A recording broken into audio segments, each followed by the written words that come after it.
Topic है ध्वनि अर्थात साउंड। तो sound, what is sound, sound किसे कहते हैं, तो थोड़ा सा हम साउंड के बारे में पढ़ेंगे। उससे संबंधित हम जैसे CO2 पर कितनी स्पीड होनी चाहिए, पानी पर कितनी स्पीड होनी चाहिए, लोहे पर कितनी स्पीड होनी चाहिए, ध्वनि की, ये सब हम लोग एक एक नंबर क्वेश्चन दिखाते हुए आपको चलेंगे। तो लिखेंगे ध्वनि की डिफिकल्टी।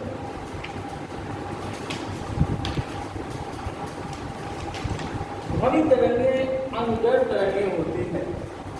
ध्वनि तरंगे अनुदैर्घ्य तरंगे होती हैं। इसकी उत्पत्ति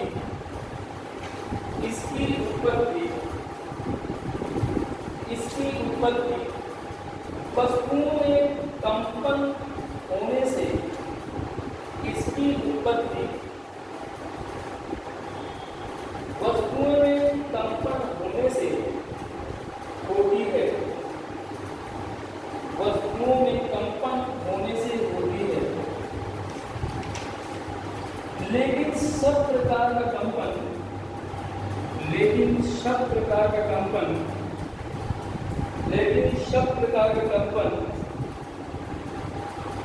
ध्वनि उत्पन्न नहीं करता है। ध्वनि उत्पन्न नहीं करता है। जिन तरंगों की आवृत्ति लगभग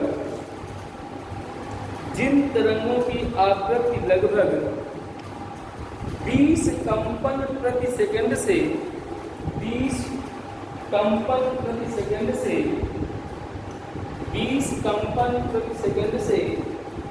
20,000 कंपन प्रति सेकंड के बीच होती है। 20,000 कंपन प्रति सेकंड के बीच होती है। जिनकी हम अनुभूति अपने कानों द्वारा कर लेते हैं।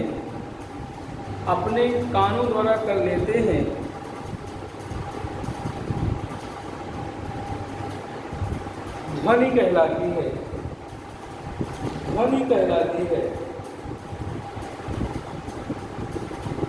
तथा ध्वनि तरंगे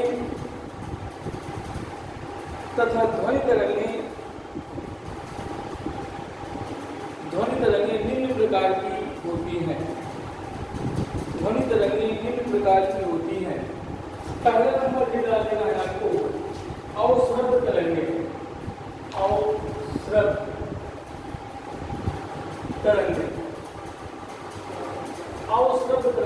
मोस्टली इंपॉर्टेंट है, इस टिक लगा लीजिएगा। मोस्ट इंपॉर्टेंट का मतलब जो 20 हर्ट्ज से नीचे काम करती हैं वो आपकी औसत तरंगे कहलाती हैं।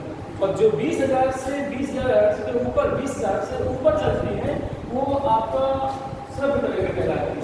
तो लिखेंगे इसकी वजह 20 हर्ट्ज से नीचे, हर्ट्ज का मतलब एक्सजेंट बना लीजिएगा।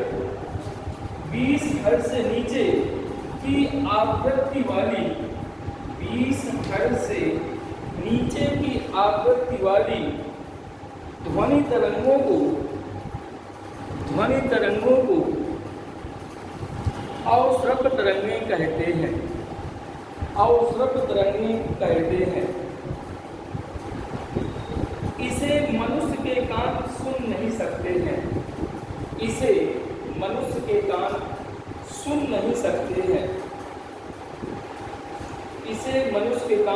नहीं सकते हैं।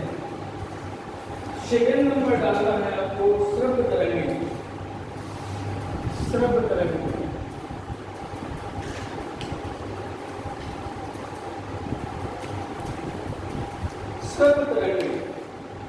अब ये इनकी रेंज जो होती है 20 हर्ट्ज से 20,000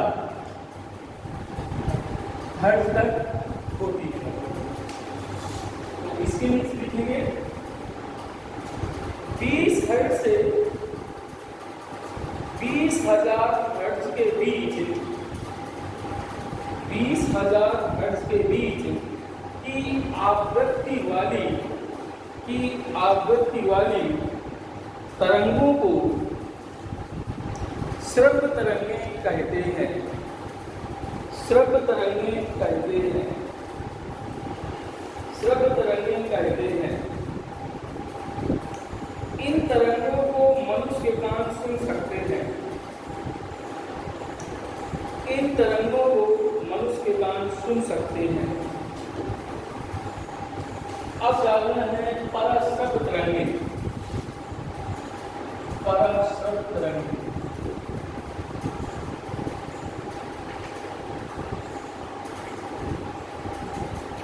पराश्रव्य तरंगें पराश्रव्य तरंगें क्या होगी? जो 20,000 से ऊपर चली जाती है तो वो पराश्रव्य के अंतर्गत आती है। ध्यान रखिएगा, ये 20 हर्ट्ज से कम होती है। कभी कभी क्वेश्चन में यही आ जाएगा कि 20 हर्ट्ज से जो नीचे होती हैं वो कौन सी तरंगें कहलाती हैं। तो बगैर ऑप्शन में लिखा होगा औसत तरंगें, श्रव्य तरंगें, पराश्रव्य तरंगें, इनमें से कोई नहीं, तो आपको टिक लगाना है औसत तरंगें।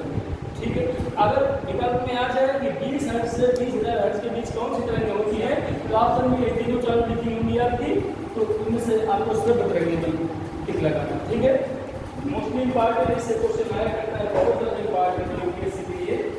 लिखेंगे 20,000 हर्ट्ज से ऊपर, 20,000 हर्ट्ज से ऊपर की तरंगों को, 20,000 हर्ट्ज से ऊपर की तरंगों को पराश्रव्य तरंगें कहते हैं। पराश्रव्य तरंगें कहते हैं। मनुष्य के कान इसे नहीं सुन सकते हैं। मनुष्य के कान इसे नहीं सुन सकते हैं।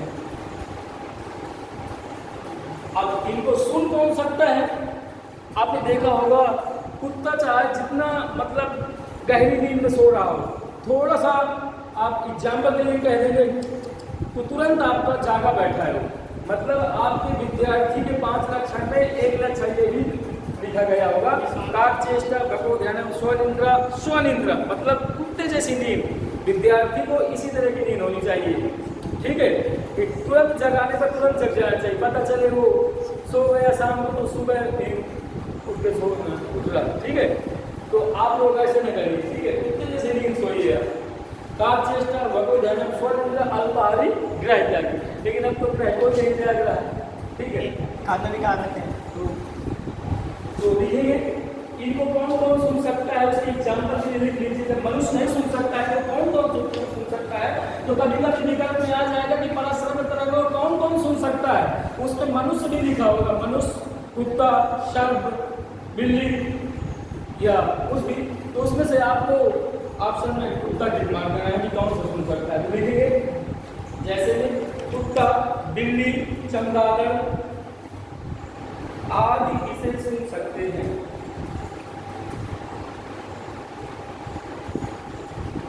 आदि इसे सुन सकते हैं।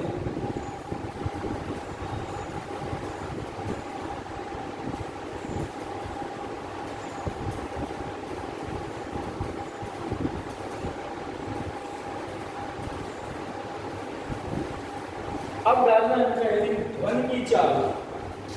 हेडिंग डालना है ध्वनि की चाल, मतलब ध्वनि की चाल होती कितनी है ये बताना है आपको। और ध्वनि की चाल अलग अलग माध्यम में अलग अलग होती है। हम ये नहीं कह सकते परफेक्टली कि मतलब यही होती है, अलग अलग माध्यम में अलग अलग काम करती है। पानी में अलग होगी, ठोस में अलग होगी, वायु में CO कार्बन डाइऑक्साइड में अलग होगी। आपका इस दीवार के उस पार नहीं जा पाएगी तो अलग होगी। तो सबका अलग अलग हम लिखाएंगे। हालांकि निकलता है यहाँ से बीच पर इसका फार्मूला होता है रूप के अंदर E अपान D। अगर आपने फिजिक्स में कक्षा 11 में लिए रहे होंगे साइंस वर्ग, तो ये अपना डॉक्टर प्रभाव में पढ़ा होगा इसमें। ठीक है, तो D होता है आपका डिस्टेंस, E होती है आपका प्रत्यास्था गुणांक E। अब इसके अंदर प्रत्यास्था गुणांक को किसका देता है? ठोस का देता है, द्रव का देता है, किसका दे देता है? उसकी वैल्यू रख देंगे। डिस्टेंस जो देगा वो रख देंगे, उसकी वैल्यूएशन होगी आगे निकल आएगी। ठीक है, तो लिखेंगे इसकी डिफिनेशन। विभिन्न माध्यम में ध्वनि की चाल भिन्न भिन्न होती है। विभिन्न माध्यम में ध्वनि की चाल भिन्न भिन्न होती है। विभिन्न माध्यमों में ध्वनि की चाल भिन्न भिन्न होती है। किसी माध्यम में ध्वनि की चाल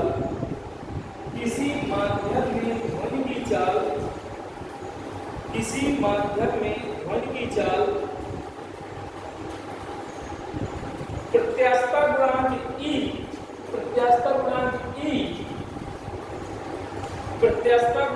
E और पदार्थ घनत्व D और पदार्थ का घनत्व स्मॉल d पर निर्भर करती है।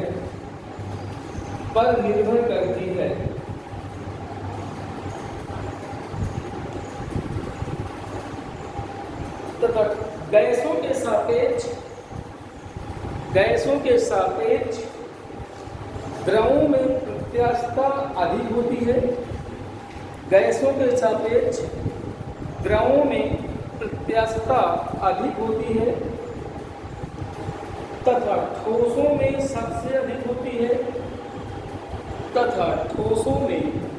सबसे अधिक होती है। यही कारण है कि द्रवों में ध्वनि की चाल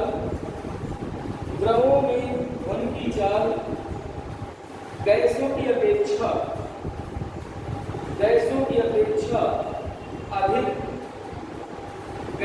अपेक्षा अधिक तथा ठोसों में सबसे अधिक होती है।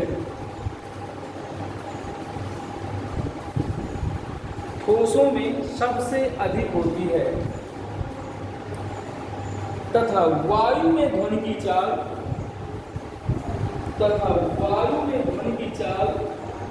332 मीटर प्रति सेकेंड। वायु में ध्वनि की चाल 332 मीटर प्रति सेकेंड। जल में ध्वनि की चाल 1493 मीटर प्रति सेकेंड।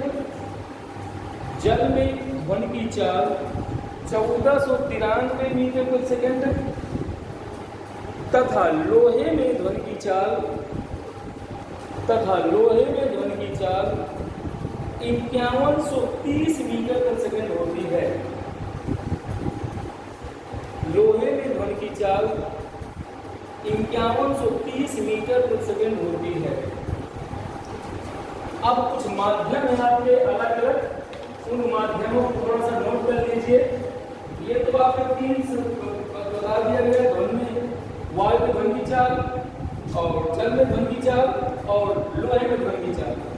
तो ये माध्यम लिख लीजिए, माध्यम, और ये ध्वनि की चाल लिख लीजिए, ध्वनि की चाल। ये कार्बन डाइऑक्साइड CO2, ये वायु होगा आपका, ये भाप हो गई। भाप 100 सेंटीग्रेड होना चाहिए इसका टेम्परेचर, तब भाप पैदा है। ये एल्कोहल है, एल्कोहल का मतलब समझ रहे होंगे, हम लोग दारू बोलते हैं जिसे, ये शराब बोलते हैं, मदिरा बोलते हैं, लेकिन उसको मधुशाला बोला जाता है। मधुशाला का मधु मीन्स होता है शहद, ठीक है, उसका नाम चेंज हो गया है। अब हाइड्रोजन और दूसरा है पारा, तीसरा जल, समुद्री जल। समुद्री जल इसलिए कि वो खारा होता है।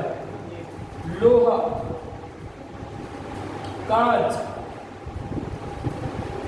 एल्युमिनियम।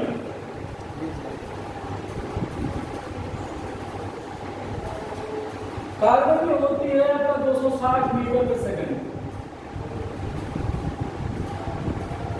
वायु का 332 मीटर प्रति सेकंड और भाप का होता है आपका 405 मीटर प्रति सेकंड। एल्कोहल का होता है 1213 मीटर प्रति सेकंड।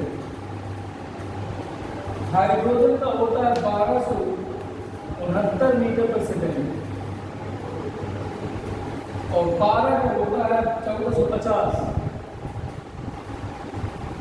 मीटर प्रति सेकंड। जल का ये भी बता दिया 1493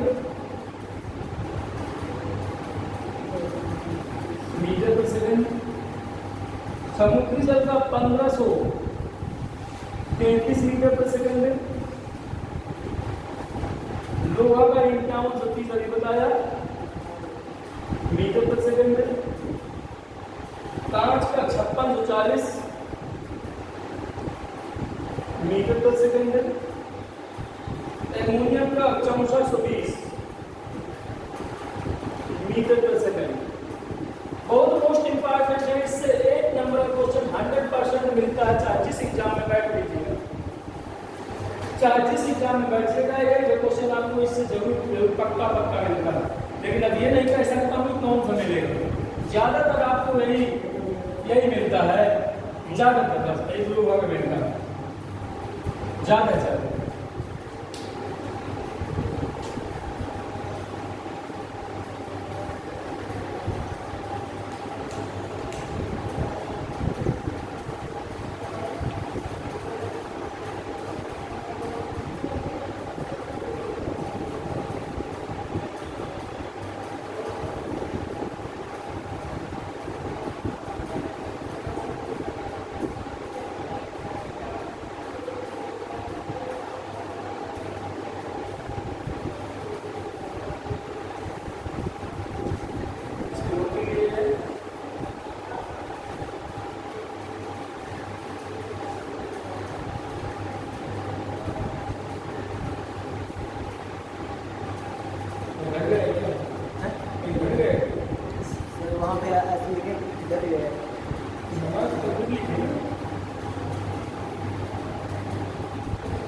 इसका ये है, इसका ये है।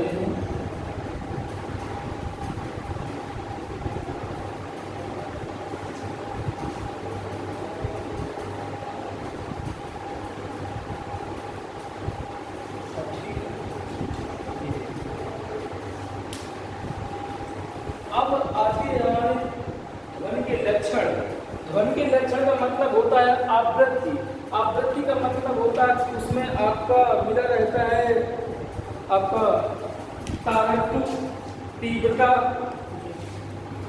कभी कभी शायद आपने सुना होगा इंटर में, अगर आपने कुछ साइंस वर्क भी रहे होंगे या आर्ट वर्क भी रहे होंगे, एक इंग्लिश में चैप्टर था, शायद याद नहीं आ रहा मुझे, लेकिन एक चैप्टर था राजा सुखदोहर, शायद उस नाम का चैप्टर था, राजकुमार नाम का, इंग्लिश में था वो चैप्टर, शायद पढ़ा हो। चलो कोई बात नहीं है। तो उसमें एक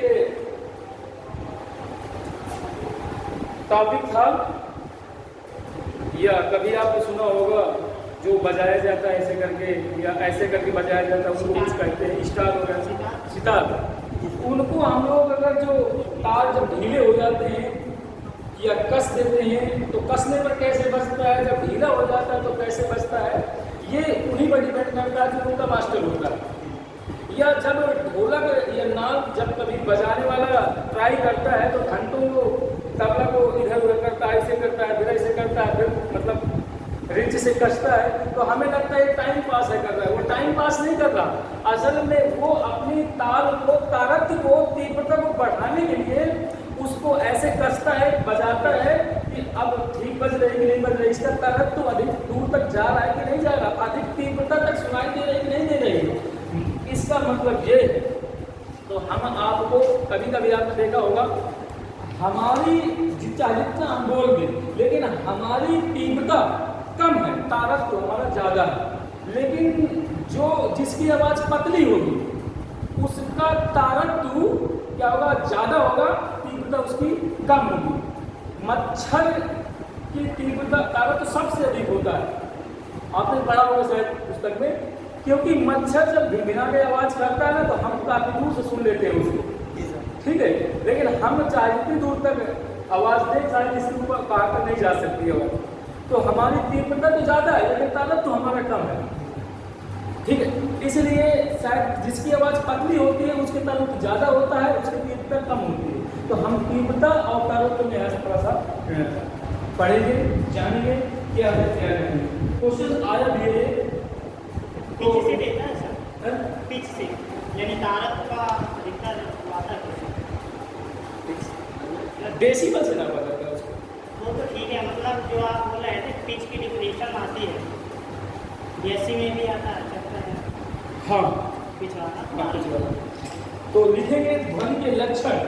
कभी कभी ध्वनि के लक्षण पूछ ही लेता है कि ध्वनि के लक्षण कौन कौन होते हैं। ध्वनि के लक्षण तो ये 3 लक्षण होते हैं। पहला नंबर है इसका आपका तीव्रता, दूसरा नंबर है इसका आपका तारत्व, और थर्ड नंबर है आपका इसका गुणता, मतलब गुणवत्ता। तो इसको गुणता बोलेंगे। तो सबसे पहले नंबर डाल देना है कि आपका तीव्रता। तीव्रता होती क्या है हमारी, जब तक इसकी हम डिविजन नहीं मापेंगे जानेंगे तब तक हम इस क्वेश्चन का जवाब नहीं दे पाएंगे।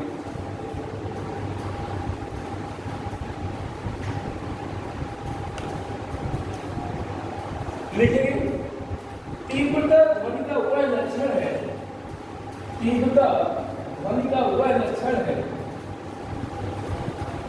तीव्रता ध्वनि का वह लक्षण है जिससे ध्वनि धीमी, मंद अथवा तीव्र, धीमी अथवा मंद अथवा तीव्र सुनाई देती है, तीव्रता कहलाती है। तथा यह सदिश राशि है, तथा यह एक सदिश राशि है।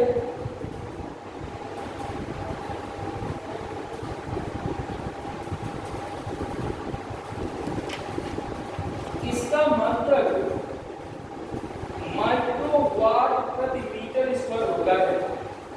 इसका मात्रक माइक्रोवाट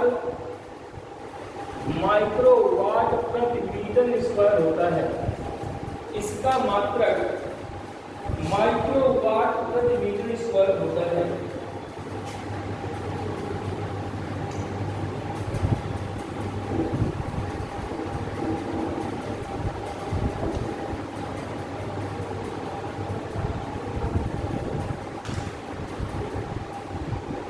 तथा इसको डेसिबल से मापते हैं, तथा इसको डेसिबल से मापते हैं,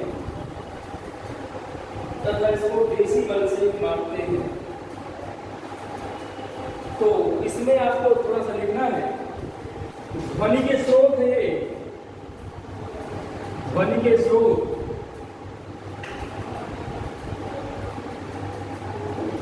और ये तीव्रता। देखो स्रोत, ये स्रोत का मतलब जहां से कोई चीज उत्पन्न हो रही है। अगर इस तरह लिख दिया जाता स्रोत, ये सुनने वाला हो जाता है, ठीक है। तो साधारण बातचीत करने का तीव्रता क्या होती है, जैसे हम लोग साधारण बातचीत आपसे कर रहे हैं, साधारण बातचीत करने का, साधारण बातचीत करने की तीव्रता होती है 30 से 40 डेसिबल होती है। हम लोग जब आपसे बातचीत कर रहे हैं तो साधारण बातचीत कर रहे हैं तो 30 से 40 डेसिबल में कर रहे हैं। और जोर से बातचीत करने का, जोर से बातचीत करने का इसका होती है 50 से 60। और ट्रैक्टर का होता है 90 से 100। कभी कभी आप जब देखते हैं कि आपके बगल से ट्रैक्टर निकलता है तो आपके कान का भी 10-15 सेकंड तक झंझना जाते हैं। तो वो कान आपके 20 हर्ट्ज से और 20,000 हर्ट्ज से ज़्यादा हो गई। 20 हर्ट्ज से 20,000 हर्ट्ज तक तो ठीक है, तो वो आप कवर हो जाएगी। लेकिन 20,000 हर्ट्ज से जब ज़्यादा हो गई आपकी, तभी वो आपके कान झंझना जाएंगे। काफ़ी 10-15 सेकंड तक आप या तो कान बंद रखेंगे या तो फिर सही लेंगे। ऑर्केस्ट्रा तो जानते होंगे,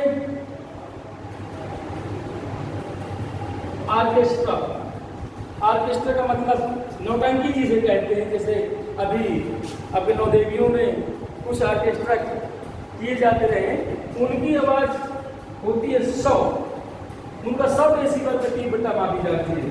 और विद्युत मोटर का तीव्रता होती है 110।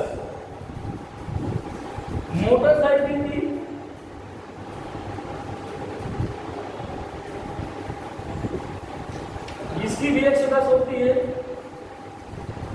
साइरन की, यानी कि हार्ड जिसे कहते हैं, 110 से 120। इसलिए हमको हारन देते हैं कि सामने वाला सुन ले, और नहीं तो उसको पता है कि ट्रैक्टर आ रहा है कि जीप आ रही है, सब उसे पता है। जेट विमान की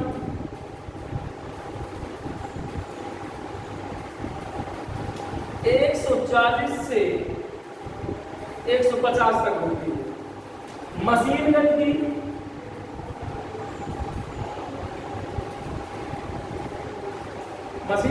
170 और मिसाइल की होती है आपकी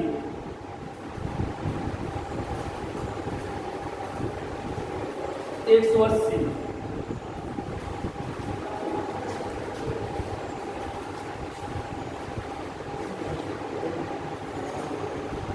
लेकिन नोट लिखना है आपको सबसे नीचे।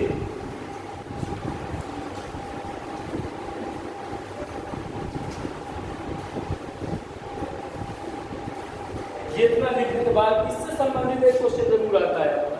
क्वेश्चन बातचीत करने के लिए आता है कि बातचीत करने की तीव्रता डेसिबल में कितनी होती है, तो उसमें आप सब ने लिखा होगा 50 से 60, 30 से 40, 90 से 110, 100, तो आपको पता होगा तो 30 से 40 डेसिबल कर देंगे। ठीक है, नोट लिखिए। उस नोट का मतलब इंपॉर्टेंट बात है।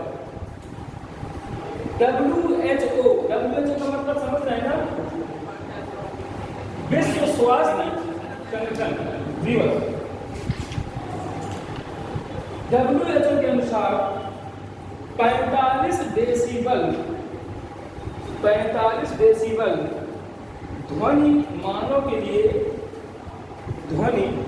के लिए सर्वोत्तम होती है।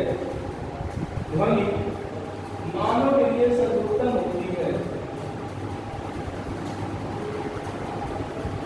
तथा 75 डेसिबल से ऊपर 75 डेसिबल से ऊपर मानव के लिए हानिकारक होती है।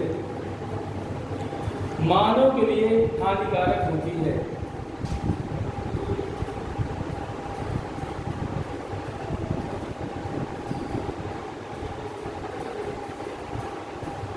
एक साधारण मानव ज्यादा से ज्यादा 130 डेसिबल तक, ज्यादा से ज्यादा 130 डेसिबल तक की तीव्रता वाली, ज्यादा से ज्यादा 130 डेसिबल तक की तीव्रता वाली ध्वनि सुन सकता है। लेकिन सुन तो सकता है, लेकिन 85 डेसिबल से अधिक, ध्वनि में 85 डेसिबल से अधिक ध्वनि में व्यक्ति बहरा हो जाता है, बहरा पड़ जाएगा, बहरा हो जाता है। तथा 150 डेसिबल की ध्वनि तथा 150 डेसिबल की ध्वनि व्यक्ति को पागल बना देती है। व्यक्ति को पागल बना देती है। व्यक्ति को पागल बना देती है।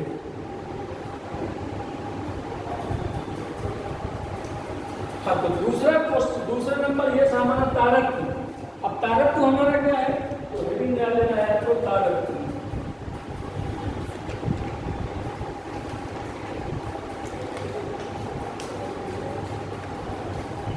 लिखेंगे तारक का डिवीजन। तारक ध्वनि का वह लक्षण है, तारक ध्वनि का वह लक्षण है जिसके कारण ध्वनि को मोटा या पतला,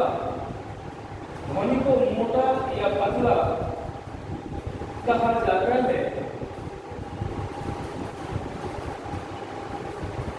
तारक आवृत्ति पर निर्भर करता है। तारक आवृत्ति पर निर्भर करता है। जैसे आवृत्ति बढ़ती जाती है, जैसे जैसे ध्वनि की आवृत्ति बढ़ती जाती है, वैसे वैसे ध्वनि का कारक भी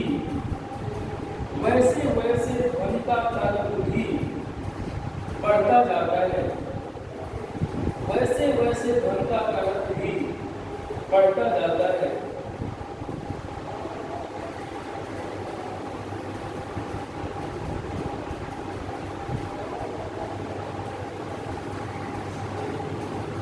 जैसे जैसे क्या लिखना है, जैसे पुरुषों की मोटी आवाज, जैसे पुरुषों की मोटी आवाज, जैसे पुरुषों की मोटी आवाज तारत्व कम होने के कारण, तारत्व कम होने के कारण होती है, तारत्व कम होने के कारण होती है। चिड़ियों की आवाज, चिड़ियों की आवाज सोनोमीटर,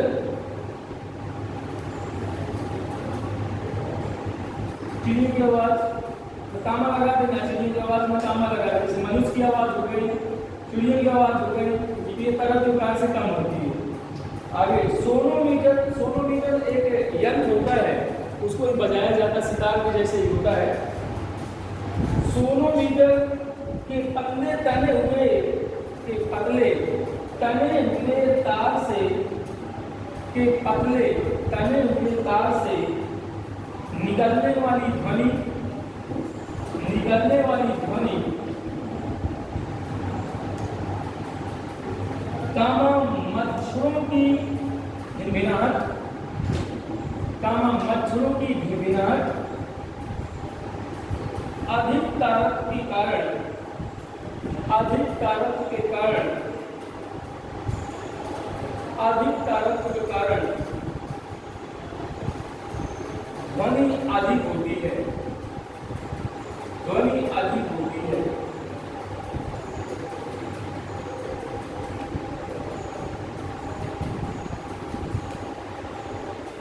जैसे शेर की दहाड़, जैसे शेर की दहाड़ एक तीव्र प्रबल ध्वनि है, एक तीव्र प्रबल ध्वनि है, लेकिन इसका कारक, लेकिन इसका कारक बहुत कम होता है, लेकिन इसका कारक बहुत कम होता है। जबकि मच्छर की भिनभिनाहट, जबकि मच्छर की भिनभिनाहट एक धीमी ध्वनि है, एक धीमी ध्वनि है, लेकिन इसका कारक, लेकिन इसका कारक शेर की दहाड़ से अधिक होता है, शेर की दहाड़ से अधिक होता है, लेकिन इसका कारक, लेकिन इसका कारक शेर की दहाड़ से अधिक होता है। आप समझिए, मच्छर बहुत छोटा होता है और शेर बहुत बड़ा होता है, मच्छर की अपेक्षा तो बहुत बड़ा होता है। जब मच्छर आवाज करता है तो इसका तारक तो अधिक होता है, आवाज इसकी पतली होने का इसका तारक तो अधिक होगा, तो ज़्यादा सुनाई देता है। लेकिन जो शेर की जो दहाड़ होती है उसका ध्वनि तो अधिक होगी, लेकिन तारक तो कम होने के कारण से ज़्यादा दूर तक सुनाई नहीं देता है। और हम मच्छर की आवाज़ ध्वनि तो कम होती है, लेकिन तारक तो इसका अधिक होता है, इसलिए हमें दूर से भी सुनाई देने लगता है कि मच्छर आ रहा है और सीधे कान में ही पहले आता है। इसलिए गुण अब थर्ड नंबर डालना है उल्टा। आप सब याद रखता है कि किसका तारक अधिक होता है, किसकी आवाज का तारक अधिक होता है। ऑप्शन में आ जाएगा किसकी आवाज का तारक अधिक होता है। ऑप्शन में लिखा होगा मनुष्य, दूसरा ऑप्शन में लिखा होगा चिड़िया, तीसरा ऑप्शन में लिखा होगा शेर, चौथा ऑप्शन में लिखा होगा आपका मच्छर। अब आप सोचें कि सबसे ज्यादा यार तो शेर दहाड़ता है, तो सीधे सीधे आप सी नंबर पर बोला भगे चले आएंगे, लेकिन आपको ये ध्यान देना है कि मच्छर की ताकत तो सबसे अधिक होता है, ठीक है। जस्ट अपोजिट आप सोचें बिना होंगे कि मच्छर की आवाज कितनी ज्यादा होगी, ध्वनि तो इसकी ज्यादा होती है लेकिन ताकत तो इसका बहुत कम होता है, ठीक है। नंबर 3 डालना है आपको, तो इससे संबंधित एक क्वेश्चन आता है ताकत से भी। नंबर 3 डालना है गुणता। गुणता में लिखिए डिफिनेशन इसकी, ध्वनि का वह लक्षण जिसके कारण, ध्वनि का वह लक्षण जिसके कारण समान तीव्रता तथा समान तारत की ध्वनियों में अंतर प्रतीत होता है,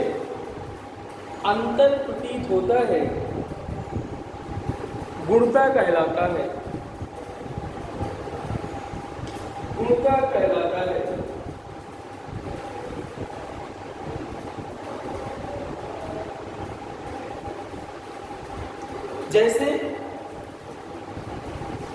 जैसे एक बंद आर्गन पाइप का मतलब एक आपका बंद आर्गन पाइप ये हो गया, ये पाइप हो गया, इसमें आपका ध्वनियां उत्पन्न कर रहे हैं हम लोग। एक आपका खुला आर्गन पाइप होगा, दोनों तरफ से खुला है, ये दोनों तरफ से खुला है, तो इसकी आप यह चलती है,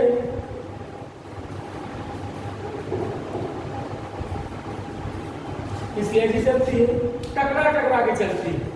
जब ओपन होगा, खुला आर्गन पाइप होगा तो हमारी आवाज लौट के नहीं आएगी, और जब बंद आर्गन पाइप होगा तो हमारी आवाज लौट करके परिवर्तित होकर के आ जाएगी। ये गुणता पर डिपेंड करती है। तो लिखेंगे जैसे एक बंद आर्गन पाइप तथा एक खुले आर्गन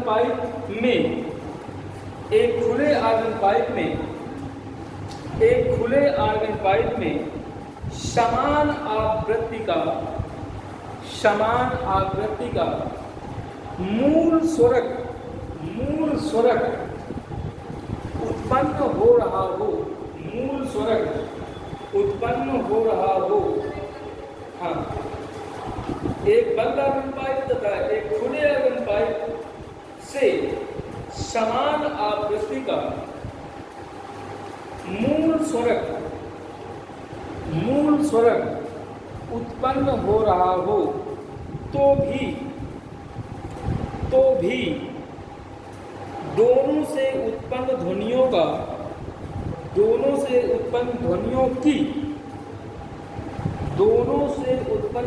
की गुणता भिन्न भिन्न होती है। दोनों से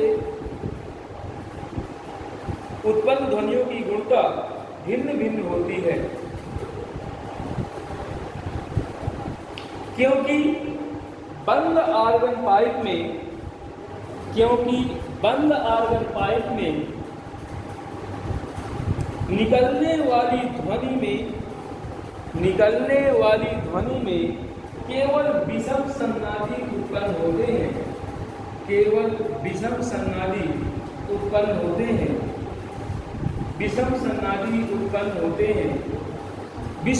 विषम का मतलब 1 3 5 7 9 इस तरह करते हैं। विषम सन्नादी का मतलब वही कंपन उत्पन्न होते हैं, जबकि खुले आर्गन पाइप में सम तथा विषम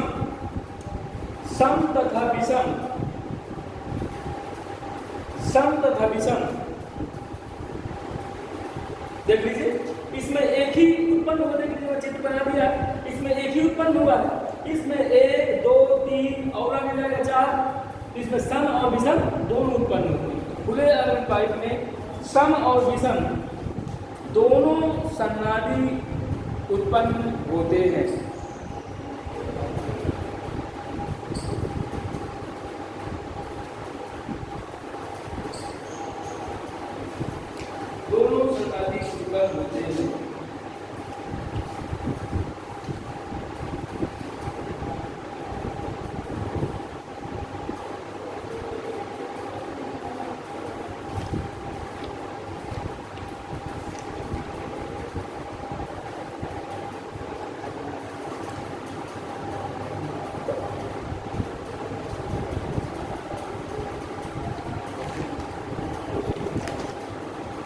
अब है आपका मैं टॉपिक लेके चलता हूँ दूसरा टॉपिक।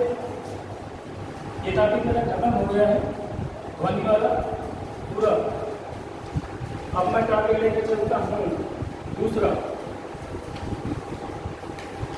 उससे भी क्वेश्चन आते हैं, आप लोग देखे हो।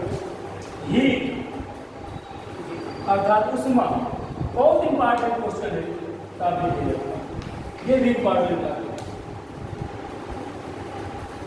एक क्वेश्चन बहुत आया करता है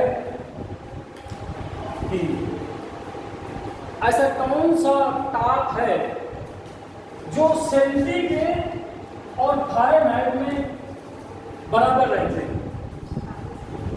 बहुत मोस्ट इंपॉर्टेंट, कई बार यूपीएससी में आया हुआ है, आरओ में भी आया हुआ है, आरओ में भी आया हुआ है। बहुत मोस्ट इंपॉर्टेंट है। -40 सेंटीग्रेड ऐसा ही है जो, यही बहुत मोस्ट इंपॉर्टेंट क्वेश्चन शायद दिया होगा पेपर, आप लोगों ने तो देखा होगा। कई बार क्वेश्चन रिपीट हुआ, 10वीं बार रिपीट हुआ है क्वेश्चन। यहाँ तक कि यूपीपीसीएल में रिपीट हुआ और यूपीआरबीएल में रिपीट हुआ और जेई में रिपीट हुआ, यूपीएससी में रिपीट हुआ। क्योंकि ये साइंस क्वेश्चन है, कॉमन क्वेश्चन नहीं है, तो सभी जगह रिपीट हुआ कि ऐसा कौन सा ताप है जो फारेनहाइट और सेंटीग्रेड में बराबर रहता है। -40 सेंटीग्रेड, -40 सेंटीग्रेड रख देंगे तो आपका दोनों इक्वल आ जाएगा। क्योंकि जो फार्मूला होता है F/9 equal to C/9 equal to F-32/5। ये जो आपका सूत्र होता है, इसमें आपका -C की जगह -40 रख देंगे तो दोनों बराबर क्वेश्चन में आ जाएंगे। तो लिखेंगे उष्मा की परिभाषा तक समझ लीजिए। उष्मा कहते किसे हैं? उष्मा हमारी 3 रूपों में चलती है। एक तो आपका चालन, दूसरा संवहन और तीसरा संचरण। 3 रूपों में हमारी चलती है और तीनों रूपों में अलग अलग माध्यम में अलग अलग रूप में चलती है। कैसे? जैसे मान लीजिए लकड़ी है हमारी, लकड़ी में अलग रूप से चलेगी। अब अभी नहीं कीजिए करूँ मैं आपको कि संवहन चलेगा, आप खुद बताएंगे कि संवहन चलेगी, चालन चलेगी कि आपका अभी कौन सा बताया तीसरा? हाँ, संचरण चलेगा। जैसे आपने देखा कि हम रोटी आप लोग सब लोग बनाते होंगे, हम तो बनाते हैं तो हम आपसे कहते हैं, कभी चिमटा से रोटी सेंका होगा आप लोगों ने, तो ज़्यादा देर तक जैसे 1-2 घंटे रोटी बनाना है तो देखा होगा कि जहाँ पर चिमटा हम पकड़ते हैं, और चिमटा कौन से प्रकार का उत्तोलक है शायद मैं बता चुका हूँ, ठीक है? तो आप लोग याद कर लीजिए 3 प्रकार के उत्तोलक में बताया था मैंने। तो चिमटा से जब रोटी पकड़ते हैं आप लोग, तो जब घंटों 2 घंटे रोटी बनाना होता है, ज़्यादा देर तक रोटी बनाना होता है काफ़ी लोगों को लिए, तो जहाँ तक पकड़े होते हैं आप वहाँ तक धीरे धीरे गर्म हो जाता है। अब हम तो इधर से रोटी खींच रहे थे आपका, हम तो इधर से रोटी पकड़ रहे थे, लेकिन धीरे धीरे क्या देखा कि हमने 1-2 घंटे के बाद यहाँ जहाँ पकड़ रहे थे वहाँ पर हीट हो जाता है। तो जो ये उष्मा किस पर निर्भर करती है? उष्मा ज़्यादातर आपका धातुओं पर सब जगह चलती है, क्योंकि उष्मा धातु क्या होती है? सुचालक होती है आपकी। आपने देखा इस कण में क्या दिया? उष्मा दिया। अब ये कण इसके जस्ट बगल में बैठा हुआ है तो इसने इसको भी दिया, फिर इसने इसको दिया, मतलब धीरे धीरे करके यहाँ तक के कण को दे लगा इसने, तो धीरे धीरे करके पूरा गर्म आ जाता है। यही अवस्था होती है जो लोहार होते हैं, जो हंसिया खुरपी पिटाई करते हैं, उसको उसमें धार निकालते हैं, तो उसमें लोहे में आग में डाल देते हैं, तो वो उष्मा लेकर के पीछे तक का पूरा हीट हो जाता है, गर्म हो जाता है, लाल हो जाता है, उसको किसी भी रूप में ढाल सकते हैं। तो उष्मा की डिफिनेशन, तो सबसे पहली बात तो उष्मा ये है कि उष्मा को न तो नष्ट कर सकते हैं और न ही उत्पन्न कर सकते हैं, बट एक रूप से दूसरे रूप में चेंज कर सकते हैं। जैसे आपका ये उष्मा ही है आ रही है, विद्युत आपकी उष्मा आ रही है, हम इसको वायु ऊर्जा, विद्युत ऊर्जा को वायु में कन्वर्ट कर रहे हैं, ये आपका प्रकाश में उत्पन्न कर रहे हैं। अभी थोड़ी देर बाद डीजे लगा दीजिए तो ध्वनि ऊर्जा में रिपीट हो जाएगी, विद्युत को ध्वनि ऊर्जा में रिपीट कर देंगे। अगर उससे पानी निकालना है तो वाटर ऊर्जा में, पानी ऊर्जा में रिपीट हो जाएगी। अगर मान लीजिए कोई दाना भूसा आउट करता है तो उसको हम लोग स्थितिज ऊर्जा में कन्वर्ट कर लेंगे।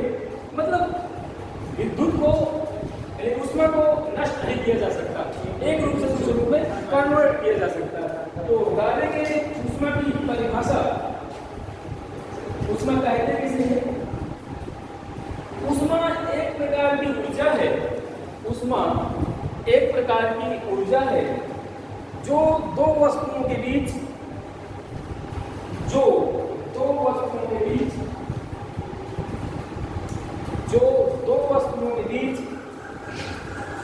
उनके तापांतर के कारण, तापांतर का मतलब होता है तापों में अंतर, तापांतर के कारण एक वस्तु से दूसरी वस्तु में स्थानांतरित होती है, एक वस्तु से दूसरी वस्तु में स्थानांतरित होती है। स्थानांतरण के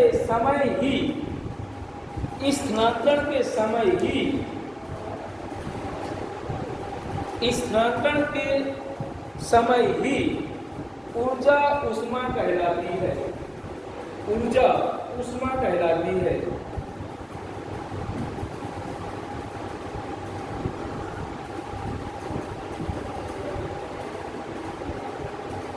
तथा इसका मात्रक जूल होता है,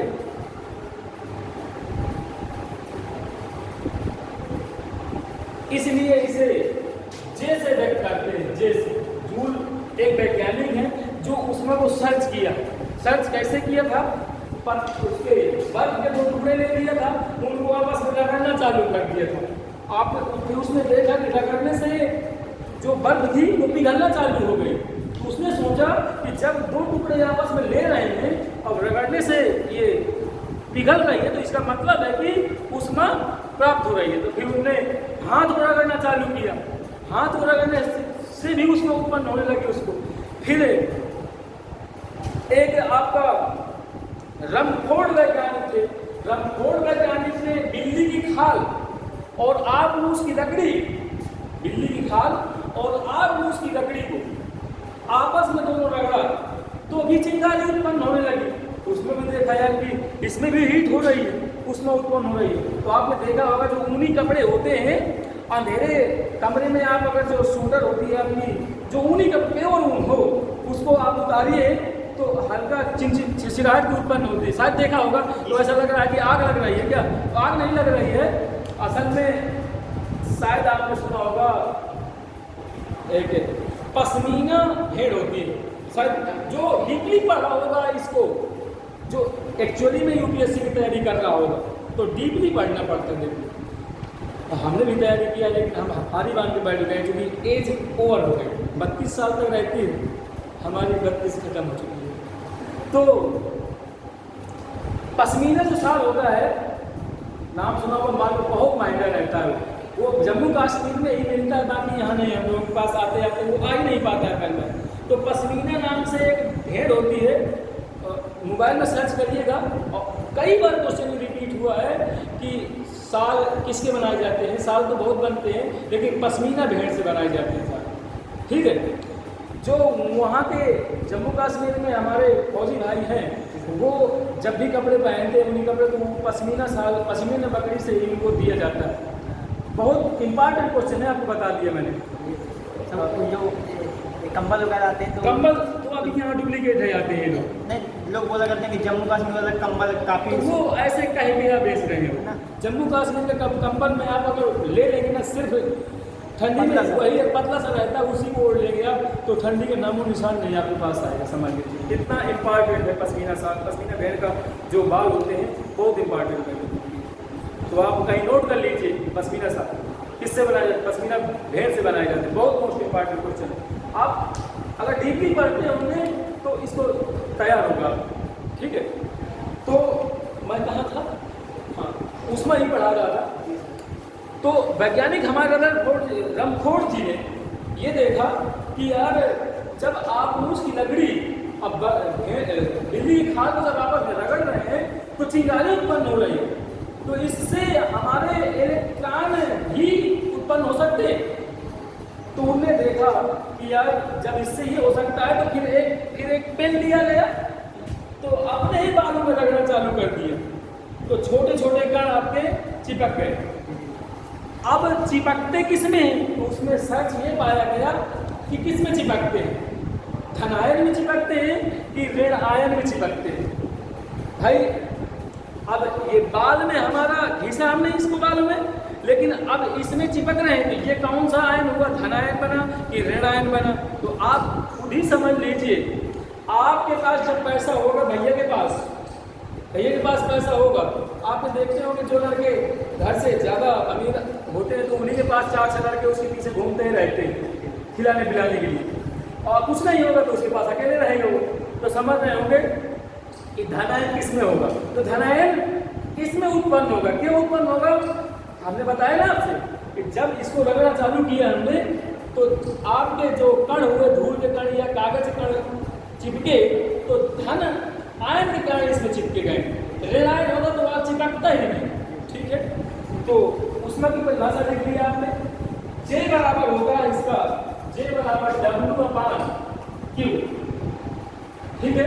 W है आपका आकार और Q है आपका उसमें उत्पन्न ऊष्मा की मात्रा, ठीक है।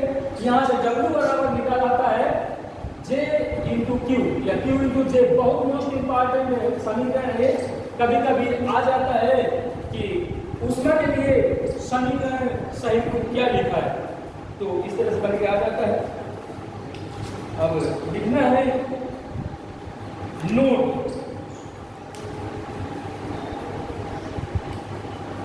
J का मान, इस J का मान, J का मान 4186 जूल प्रति किलो कैलोरी, ये ऊर्जा का सबसे बड़ा मात्रक होता है, या 4.186 जूल प्रति कैलोरी, या 4.186 पूरे 10⁻7 अर्घ भी आपका मात्रक होता है जूल, या प्रति कैलोरी, प्रति कैलोरी। लेकिन सिंपल रूप में हम लोग लेते हैं J का मान 4.18 ले लेते हैं न्यूमेरिकल लगाने के लिए।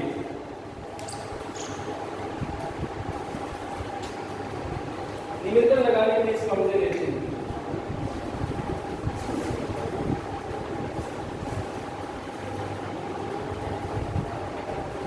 अब डालना है आपको लेकिन ऊष्मा के प्रभाव, ऊष्मा के प्रभाव,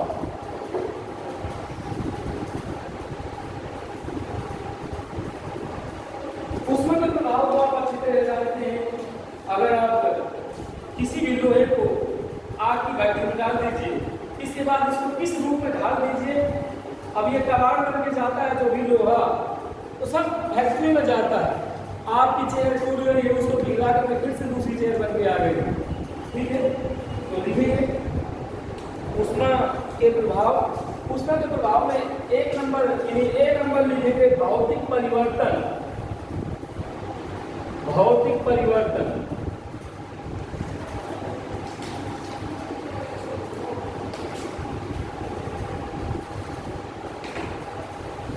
देखिए रासायनिक परिवर्तन होता है, एक आपका भौतिक परिवर्तन होता है। रासायनिक परिवर्तन समझ लीजिए पहले। रासायनिक परिवर्तन का मतलब ऐसा है जब किसी भी चीज का परिवर्तन किया जाए, उसमें कोई नया पदार्थ बन जाए, तो वो आपका क्या कहलाता है, रासायनिक परिवर्तन कहलाता है। और भौतिक परिवर्तन क्या होता है, परिवर्तन तो किया जाए लेकिन कोई नया पदार्थ न बने, तो आपका भौतिक परिवर्तन कहलाता है। मोमबत्ती का जलना जी, जैसे रासायनिक परिवर्तन हम लोग कर रहे हैं, जैसे दूध में आपका नींबू डाल दिया जाए, तो पहले दूध था, नींबू डाल दिया तो दही बन गया, नाम चेंज हो गया उसका, अब परिवर्तन भी हो गया। ठीक है, तो ये आपका बहुत रासायनिक परिवर्तन के अंतर्गत आया। लेकिन लोहे में जंग लगना, लोहे में जंग तो लगा, लेकिन लोहा लोहा ही कहलाएगा, वो चाहे पूरा जंग खा लो, ठीक है, लोहा लोहा ही रहेगा। तो ये भौतिक परिवर्तन होता है, फिजिकल चेंजिंग। अब वो आपका केमिकल चेंजिंग, केमिकल चेंजिंग में बस वही याद रखिए कि केमिकल चेंजिंग में एक नया पदार्थ बनता है और भौतिक परिवर्तन में कोई नया पदार्थ नहीं बनता। बस इतना याद रखिए कि दोनों परिवर्तन याद हो जाएंगे, रखने का कोई काम ही नहीं।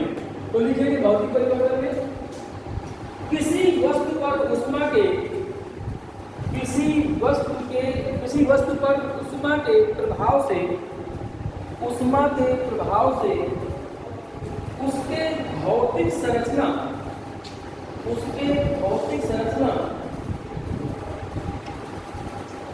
तथा रंग रूप कामा आयतन एवं ताप एवं अवस्था आदि में परिवर्तन होते हैं। रंग रूप, जैसे लोहे में जंग लग गया आपका, लोहा 10 किलो का था। अच्छा, एक क्वेश्चन बहुत आया करता है, 2 क्वेश्चन बहुत आते हैं, मैं आपको बता दूं। एक प्लेट ले लिया गया, क्वेश्चन एनडीए में क्वेश्चन आया हुआ है, एक धातु की कोई प्लेट, तांबा की प्लेट वहां पर ली गई थी। तांबे की प्लेट में छिद्र कर दिया जाए, फिर उसको गरमाने के लिए रख दिया जाए, तो उसका छिद्र में परिवर्तन होगा। तो ए नंबर में लिखा था बढ़ेगा, यानी छिद्र बढ़ेगा, दूसरा नंबर घटेगा, तीसरा नंबर परिवर्तन नहीं होगा, कुछ नहीं होगा, चौथा नंबर है उनमें से कोई नहीं। ये क्वेश्चन आया था, बहुत इंपॉर्टेंट क्वेश्चन। दूसरा क्वेश्चन ये आया था कि जब लोहे में जंग लगता है तो उसका भार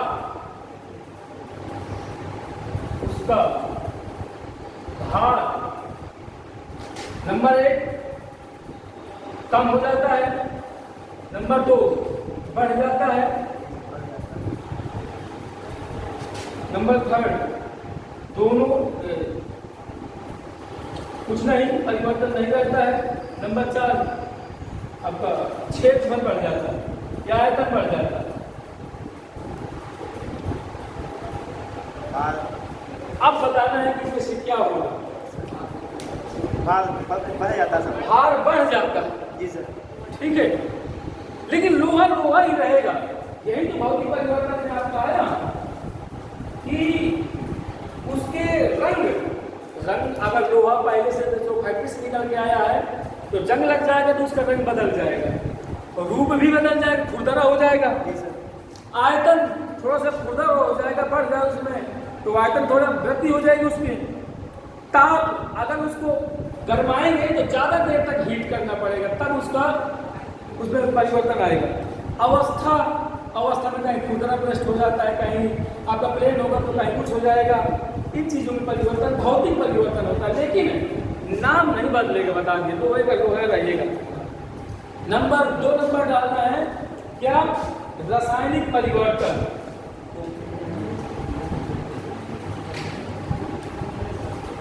रासायनिक परिवर्तन ऊपर वाले बताइए सर, ऊपर वाले इसमें, हाँ इसमें बढ़ेगा, मतलब छिद्र बढ़ेंगे, काम के छिद्र बढ़ जाएगा, छिद्र बढ़ जाएगा, गरमा के देखिए। हाँ, मैं एक बार इसी में कुकर का प्रैक्टिकल कर रहा था, हालांकि मैंने उसकी प्लेट नहीं, तांबे की प्लेट नहीं पा सकता था, तो मैंने जो स्टील की जो प्लेट होती है जिसमें रोटी वोटी रखी जाती है उसमें छेद किया था और उसमें ऊपर रख दिया था गैस के ऊपर, काफी देर तक 1-1.5 घंटा तक रखी रही, बढ़ गया था उसका छिद्र, बढ़ गया था, ठीक है, घटा नहीं था। उस पर उत्तर भी लिखा था। बढ़े देखिए करके देख लीजिएगा। आगे लिखना है रासायनिक परिवर्तन। पदार्थ को गर्म करने पर कुछ स्थायी परिवर्तन होते हैं। कुछ स्थायी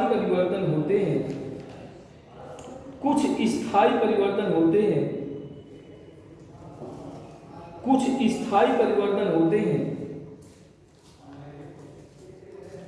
जैसे पोटेशियम क्लोरेट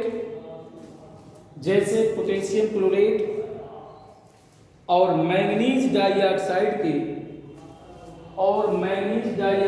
के मिश्रण को गर्म करने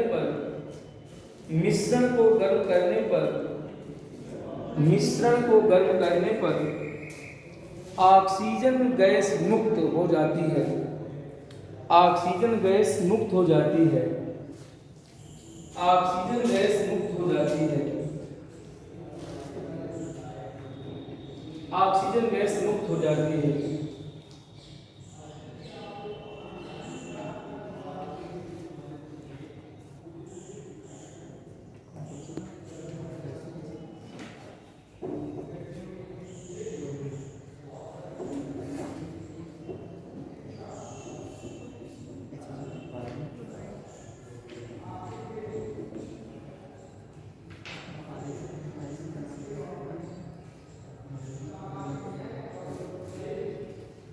सर क्वेश्चन है जैसे O2 मुक्त होती है, O2 नहीं, हाँ ऑक्सीजन H2 ऑक्सीजन होगी सर।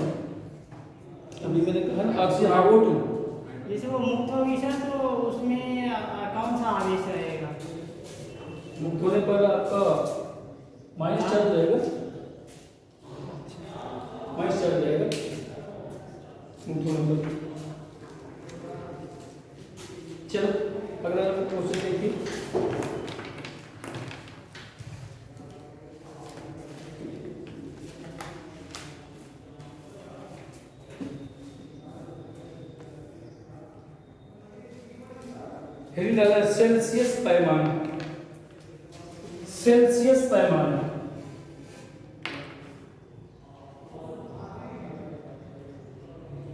सेल्सियस पैमाना। शायद आपने पैमाना देखा भी होगा। डॉक्टर थर्मामीटर लिए रहते हैं। अब तो पहले जो पुराने डॉक्टर थे तो एक कांच का इस तरह का लिए रहा करते थे, ये गोल टाइप का रहता था और ये थोड़ा सा पतला रहा करता था। यहाँ पर ऐसे करते हुए थोड़ा सा पीतल की या तांबे की, स्टील की कुछ लगी रहती थी। इसके अंदर एक बल्ब भर रहा करता था और इसी के अंदर एक पारा भरा रहा करता था। उसमें से आपका लगभग 50 सेंटीग्रेड तक गिनतियां लिखी रहती थी, 0 से लगाकर 50 सेंटीग्रेड तक। तो वैसे मनुष्य का टेम्परेचर होता है सेंटीग्रेड में 37 सेंटीग्रेड, एक साधारण मनुष्य का टेम्परेचर। अगर फ़ारेनहाइट की बात करते हैं तो 98.6, अगर 98.6 क्वेश्चन में न दिए हो तो 98.8 भी दिए हो, फिर ये ना दिए होगा तो ये भी सही है। अगर ये दोनों ना दिए हो तो 98 सिर्फ दिए होगा, बाकी कुछ ना दिए होगा तो 98 में ही लगा देना है। वैसे हालांकि परफेक्टली होता है 98.6 होता है। ठीक है, तो ये फ़ारेनहाइट की बात करते हैं। ठीक है, तो ये सेंटीग्रेड था तो इसमें कोई आवाज नहीं निकलती थी और इसमें टूटने का डर रहता था। अब जब से डिजिटल हर चीज चल गया तो एक डिजिटल आ गया है, वो होता है फ़ारेनहाइट में मापता है, सेल वाला रहता है, शायद देखा होगा जी सर। तो कोई डॉक्टर यहाँ लगवा लेता है, तो कोई डॉक्टर मुंह में लगवाता है। शायद आपकी तबीयत कभी खराब होती है तो शायद कहाँ लगाते हैं आप, मुझे नहीं पता है जी सर। तो जीभ में लगाने से शुद्ध टेम्परेचर मापता है और यहाँ पर लगाने से शुद्ध टेम्परेचर नहीं माप पाता, क्योंकि फिर वो वातावरण का भी टेम्परेचर माप लेता है। तो उसको परफेक्टली ये नहीं हो पाता है कि कितने डिग्री बुखार है, कितनी डिग्री बुखार नहीं है। अगर शुद्ध टेम्परेचर मापना है तो उसको आपको मुंह में ही लगाना पड़ेगा। तो ये सेंटीग्रेड में मापता था, और जो ये इस तरह का रहता है आपको अभी अब चल रहा है आपका, यहाँ पर एक गिनती लिखी रहती है और यहाँ पर एक बटन रहती है, इसको दबा दिया तो दबाने के बाद यहाँ पर लो लिख के आता है LO, तब उसको मुंह में लगाया जाता है। जब तक लो नहीं आएगा लिख करके तब तक डॉक्टर नहीं लगाएगा। बीप की आवाज सब बाद में आती है। फिर जब आपका वो जो टाइमिंग होती है ये अपने मन से टाइमिंग लेता है। जी सर। आपको जितनी देर में टेम्परेचर माप के देगा तो यहाँ पर लिख जाएगा जितना होगा। मान लीजिए तुम्हारा बुखार है 101.8 फारेनहाइट, यहाँ फारेनहाइट लिख के आएगा, इतना लिख के आएगा क्योंकि फारेनहाइट में मापना। तो अब डिजिटल में यही चल रहा है, ठीक है। अब शुगर की मशीन है या बीपी मशीन है, सब उसी तरह चल रहे हैं, नहीं तो घंटों बीपी के मशीन नहीं मापते थे, ठीक है। तो हमारा सेल्सियस पैमाना होता है कि 37 सेंटीग्रेड तक है, पारा ऊपर तक चढ़ जाता था तो उसको देखे रहना पड़ता था कि 5 मिनट 10 मिनट तक लगाए रहना पड़ता था। इसको ये आवाज दे देता है कि अब निकाल लीजिए, मुझे निकाल लीजिए। ये आवाज नहीं देता था, ये डॉक्टर पर डिपेंड करता था कि डॉक्टर कितनी देर तक लगाए रहेगा। वो डॉक्टर ही देखते रहता था कि कितनी देर तक कहाँ तक पहुंचा, कहाँ तक न पहुंचा। वो आप लोग हम लोग नहीं देख पाते थे। जी आपके पास होगा तो आप भी देख लेंगे। लेकिन ये रहता है कि इसको लगाने के बाद मतलब थोड़ा सा धुलना इसको भी पड़ता है, हालांकि इसको भी धुलना पड़ता है, लेकिन ये थोड़ा सा क्वालिटी में अच्छा नहीं रहता है क्योंकि इसको टूटने का डर रहता है। तो अब ये आ गया। तो सेल्सियस पैमाना हमारा 0 से लगाकर 100 या 50, 50 तक रहते हैं, 80 तक भी रहते हैं, लेकिन बुखार इतनी दूर तक नहीं जाता है। समथिंग आपका सेंटीग्रेड में रहेगा तो समथिंग 45 डिग्री तक रहेगा सेंटीग्रेड तक। अगर फारेनहाइट में जाएगा तो 104, 105, ज़्यादा से ज़्यादा 108 के ऊपर जाता है तो वही व्यक्ति कह देता है कि ज्यादा बुखार आने पर उसकी मौत हो गई, बुखार कारण से मौत हो गई। तो 108 के ऊपर पहुंच जाने पर ब्रेन की नसें फट जाती हैं, तो तब यह व्यक्ति कह देते हैं ज्यादा बुखार होने पर वो खत्म हो गए, मौत हो गई उसकी। तो बुखार में कोई व्यक्ति तभी मरता है जब 108 के ऊपर डिग्री पहुंच जाता है, फारेनहाइट पहुंच जाता है। और ये 50 के ऊपर पहुंच जाता है, ये सिधार जाता है, ठीक है। तो लिखेंगे सेल्सियस पैमाना। इसमें हिमांक को, हिमांक का मतलब समझ रहे हैं ना, 0 डिग्री को हिमांक कहते हैं। जहां बर्फ जम जाती है तो उसको 0 डिग्री कहते हैं। 0 सेंटीग्रेड तथा भाप बिंदु 100 सेंटीग्रेड तथा भाप बिंदु 100 सेंटीग्रेड लिया जाता है तथा इनके बीच की दूरी को 100 बराबर भागों में बांट दिया जाता है। 100 बराबर भागों में बांट दिया जाता है। प्रत्येक भाग को 1 सेंटीग्रेड कहते हैं। प्रत्येक भाग को 1 सेंटीग्रेड कहते हैं। अब डालना है फारेनहाइट।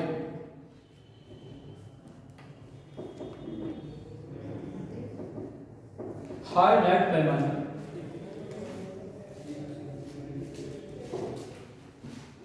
फारेनहाइट पैमाना, फारेनहाइट पैमाना ये लिखा है, देखिए फारेनहाइट पैमाना। इसमें हिमांक को 32 फारेनहाइट, हिमांक को 32 फारेनहाइट, मतलब फारेनहाइट में बात की जाए तो अगर पानी आपका 32 फारेनहाइट में आ जाएगा तो बर्फ बन जाएगा, और इसमें 0 सेंटीग्रेड पर रहेगा, मतलब ये 0 और 32 के इक्वल है। 32 फारेनहाइट तथा भाप बिंदु को 212 फारेनहाइट में लिया जाता है तथा इनके बीच की दूरी को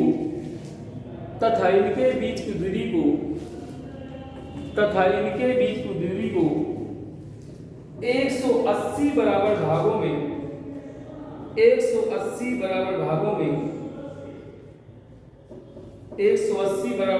में बांटा गया है। प्रत्येक भाग को 1 फारेनहाइट कहते हैं। प्रत्येक भाग को 1 फ़ारेनहाइट कहते हैं।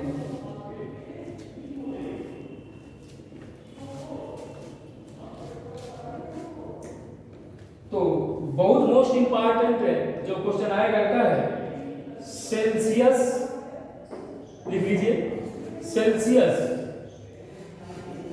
तथा फ़ारेनहाइट में संबंध, इसको लर्न करना है तो बहुत मोस्ट इंपॉर्टेंट है। अभी जैसे मैंने बताया C/100 equal to F minus 32/180। ठीक है, देख लीजिए। अगर हम इसको कटिंग करना चाहें तो 0 से 0 कैंसिल कर दीजिए, 2 नंबर 18, 2 पंचे 10, तो आपका C/5 बराबर F माइनस 32/9। देखते हैं, इसने कहा है कि C की जगह कितने रख दीजिए 0, तो यह 32 के बराबर हो जाता है। चलिए करके देखते हैं। C की जगह 0 रख रहा हूं, C की जगह 0 रखूं, 0 रख दिया मैंने, अपान 5 equal to F minus 32/9, cross multiply कर दिया तो क्या बन जाएगा आपका 0 हो जाएगा, और ये F5 इंटू F माइनस 32 ऐसे तो हो जाएगा। फिर 5 फिर 0 चलेगा तो फिर 0 बना दिया उसको। भाई संख्या का भाग 0 में देंगे तो 0 हो जाएगा, तो ये 0 हो जाएगा। F माइनस 32 इसको इधर लाएंगे तो F बराबर क्या हो जाएगा 32। मतलब पूछने का क्वेश्चन कि 0 सेंटीग्रेड कितने फ़ारेनहाइट के बराबर है, तो आपका जवाब होना चाहिए 32 फ़ारेनहाइट के बराबर है। हाँ, 5 को मल्टीप्लाई करा दीजिए, ठीक कॉमन निकाल लीजिए। चलिए मैं कॉमन लेके चलता हूँ। 5F इक्वल टू 5 दूनी 10, अब 5 3 15, 15 1 16 हो गए 160, 5 डिवाइड में जाएगा तो F बराबर 160/5, 5 नहीं 15, 5 दूनी 10, F बराबर 32। तो क्यों परेशान करना है इसको मल्टीप्लाई करवा कर, बताइए। हमें तो बिल्कुल सरल से सरल देखना है कि मतलब मल्टीप्लाई से बच जाए, पूरा भाग से बच जाए। मान लीजिए पूरा गलत हो जाता है कभी कभी, वहां पर जल्दी होता है हमारा तो नहीं हो पाता है, तो सीधे आप देखिए कि ये 0 हो रहा है। बस सर 2 और पैमाने होते हैं ना, वो र्यूमर केल्विन नहीं आते, परेशान बिल्कुल ना होइए, कभी नहीं पूछा गया र्यूमर केल्विन, कभी नहीं पूछता है, बस यही दोनों पूछता है।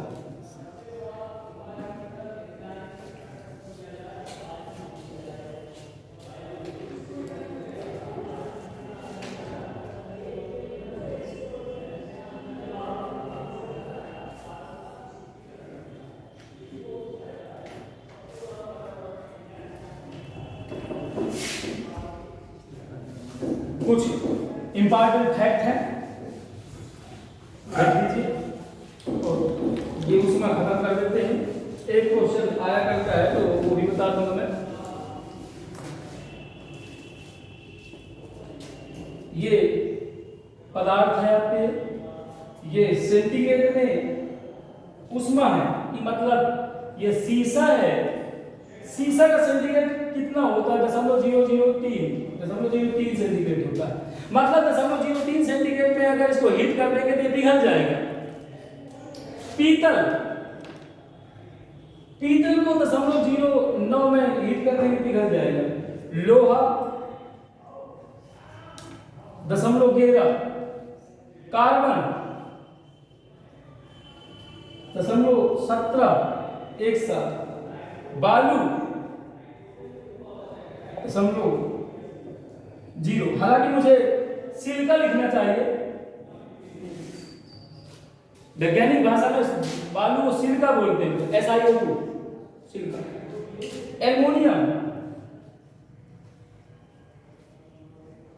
एल्युमिनियम को होता है 121, और संगमरमर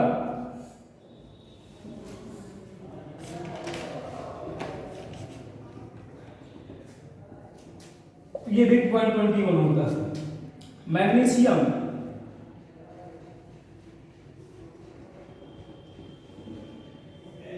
0.0 मैग्नीशियम का होता है 0.25। तारपीन का तेल देखा होगा जो ट्रांसफार्मर में भरा होता है 0.42। बर्फ का होता है 0.50।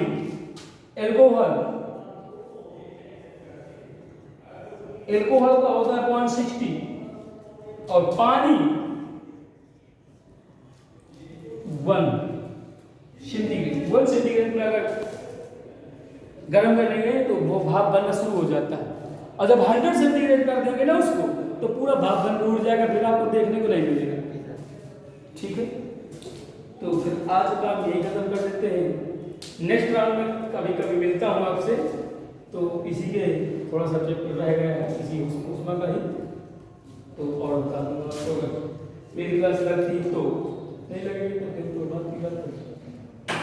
सर हाँ भाई, जैसे भूकंप आता है तो उसमें कौन सी जीव प्रतिक्रिया करते हैं? उसमें क्रिया प्रतिक्रिया नहीं, उसमें ज्वार भाटा के थ्रू आता है। तो देखिए जो भूकंप आता है तो ज्वार भाटा के थ्रू आता है। ज्वार भाटा तो आप जानते हैं ना, सूर्य चंद्रमा की आकर्षक शक्तियों के कारण वो ऊपर बंद कर दे सर।